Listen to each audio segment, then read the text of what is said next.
Alright, here's a quick video on what I do to get a freshly level 80 character to nearly 640 item level in under 2.5 hours. Totally solo and without doing any Mythic Plus or delving. Now my goal with any new alt is to get to a point where the character can do normal raid, Mythic plus 6 or 7 keys to start getting hero gear, and easily clear tier 8 delves quickly solo. All of these requirements are around that 635 to 640 item level range, and for me, getting a character to that in just about 2 hours is pretty good. But if you know any optimizations as we go along, let me know in the comments below, and don't forget to leave a like for guaranteed good loot RNG on your new alt. Now, as soon as I hit level 80, I head to Brann in the Delve Hut to skip the level up campaign. This makes sure that the NPCs I need for the next step are where I expect them to be. Next, I head to the Dornegal throne room and pick the insta-complete quests from the 2 quartermasters in the back. If any quest tells you to do any actual objectives for any part here, ignore it. I just want the instant rewards from the account-wide renown. Because again, this is an alt video, so it's assuming that your main has literally anything done. Make sure to collect the Siren Isles intro quest from this guy here. I forgot to do this, so, do as I say, not as I do. The next place I visit is Hallowfall. The main lady here is the quartermaster in this tent, and she has a ton more of these instant currency quests. My main was about 18 to 20 renown across the board when I did this, but I've been doing this since I was like 7 to 9 renown. It's just that the higher renown means more currency, so there's a little bit more leeway at the end, you'll see. And the final quartermaster is the receptionist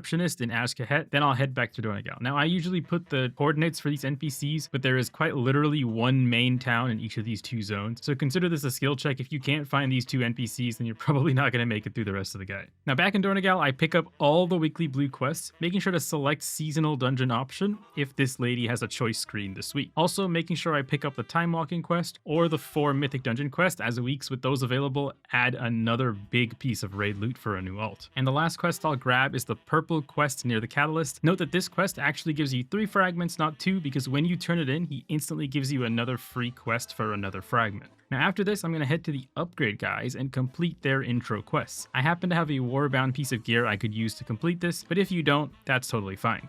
Now talk to him and transmute any and all carved crests you have into weathered. The goal here is to have like 330 or 360 weathered. Now I don't even have that much after doing all the renown rewards, so maybe with more renown we'll get there, but basically just get as much weathered as you can. Now make sure to check your bags for any items that the quartermasters gave you that you have to click to receive the currency. Most of the instant reward renown quests will auto deposit the currencies for you, but some do give you items to click for whatever reason. Now with your new amassed wealth of weathered crests, head over to the crafting order guy, and his cousin over here sells you weathered enchanted crests. Buy as many as you can. Now from this point onwards, I did the rest in one sitting and started with 105,000 gold. So you can use the clock on my minimap, which starts at 9:17 a.m. to judge how much time has elapsed, and you can see from the 105,000 gold in my bag, how much is it going to go down by the end. Now what you want to do with this crafting order guy is submit orders for the cheap blue crafted armor and jewelry as public orders, or through trade chat, or through your guild. It really doesn't matter. Just start with the jewelry, then you can prioritize the cheapest to craft slots if you want. You basically just want as many slots as possible, because your goal here is to try to get to that 606 item level such that you can queue LFR, because that's the next step. Now if you want to splurge a bit like I did here, you can buy missives to make sure the pieces that you get have the ideal stats. At minimum, do this for your jewelry, because again, jewelry doesn't have main stats, so it's less likely to be replaced until you get more jewelry with the same stats that you want. Now next, you also want to look up what your class should craft with its first spark, and avoid crafting any 629 pieces in that slot for now. For me, it was a staff, so I'll try to craft everything besides a weapon. Now I fall short here of being able to craft all the slots, but I also have a genetic predisposition to make mistakes, so I actually craft chest and feet despite having war-bound chest and feet on this guy from my war bank. So I guess it's good for you, because now you're effectively seeing what it's like if I didn't have any war-bound pieces at all. But if I had done this right, I could have crafted all 629 pieces here, which would have been amazing. Now I send all these crafts as guild orders, and just basically hope someone gets them soon. But if no one in the guild's on to get them, I'll send them back as public within like 30 or 40 minutes. Now while I wait for the crafts, I head to the Undermine and head straight to the hotel. Skip the campaign at the check-in counter, then Gazlo will leave stealth, and you can collect the Crest quest. Now this quest gives you a crest when you kill Gallywix, hence the name Crest quest, making the crest, I guess, a crest quest crest. Anyways, back to the check-in counter where we can enter story mode. Again, I have a genetic predisposition to make the most inconsequential but also the most annoying mistakes. So I accidentally enter story mode and start the fight as a healer, which means that this fight takes an abhorrent 8 minutes. But thankfully, that was enough time for me to go turn in the Crest quest to get the quest Crest, and then the crafter had already finished all of my crafts, and they're all rank 5, look at that. Now next up on the list is to go fight the Undermine world boss up north. This will always drop a piece of warbound gear, so you can get super unlucky and get leather on a priest, but after a grueling 6 minutes, I get a neck, which is perfect because I just said that jewelry was the thing I wouldn't be able to replace, and then I'm immediately replacing it. So the tally of wasted weathered crafts goes up to 3 for me. So make sure when you do this, you have a functioning brain, and that'll probably speed the entire process up just a little bit. Now to get me over that 606 breakpoint to QLFR, I hop into the auction house and buy super cheap PvP trinkets just to pad the item level, but I think a better option would have been to go to the Siren Isle and buy the Flame Blessed Iron 584 pieces, since there is a trinket available from this vendor. And I apparently just have thousands of the currency sitting around. Now I have never spent more than a minute longer than I had to on this island, so I'm going to assume everyone has a lot of this currency from just questing here initially. But with these 584 pieces from this guy,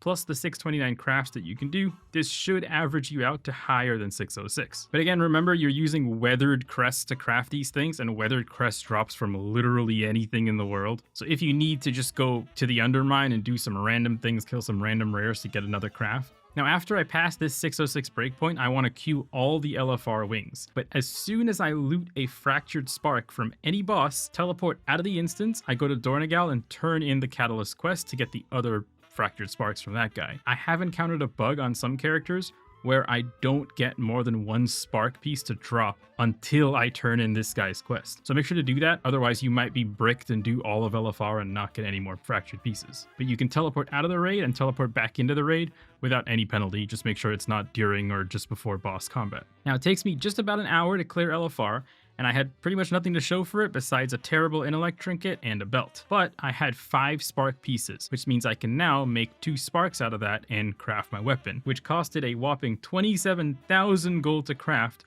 more than everything else at this point combined. It was nice though that the Valor Stones from clearing LFR combined with what I got from the Renown rewards meant I already had the 500 Valor Stones to make both sparks without having to go farm anymore. Additionally, after doing LFR, you would probably have more carved or weathered crests, meaning you can probably craft the remaining 629 slots if you were missing any from the start. Now if the LFR queues are taking long, you can go do the Siren Isle catch-up while you're waiting for the LFR queue to pop. But because I had healer roll queue, even though I never actually healed inside the instance, I waited till after. Now when you're on the Siren Isle, you can look for the yellow quests that reward the upgrade cheese for the ring, or whatever this yellow icon's supposed to be, and then make sure to click the skip dialogue from the first NPC when you get here. Then just follow the upgrade quests until you don't see any more. When you don't see any more, and if you're not at 658 item level on the ring, fill the world quest bar by doing literally anything on the island. You can kill rares, you can do more quests, or you can do the cave events if people are on your shard. Now I did all of this at Monday morning, so this was probably the absolute lowest population of the game, and I still had no issues. Now after you fill the bar, you will get a quest called Juicing Up and Storming Out. This requires you to go to the storm phase. Note that all this quest requires you to do is enter the storm, click and then exit the mech, and then click and use the nuclear bomb. You do not have to spend a moment in the storm. You don't even have to hit anything with the bomb, just have to use it. And then for the Unleashing Her Power quest after, you can drop a turnip and hit it until the 10 procs occur, instead of having to go around looking for mobs to fight. Just make sure when you're doing this, again, mental issues I have, make sure you actually have the ring equipped, otherwise it won't proc. Now the remainder of the quests on the island are pretty self-explanatory, so you should have no issues there.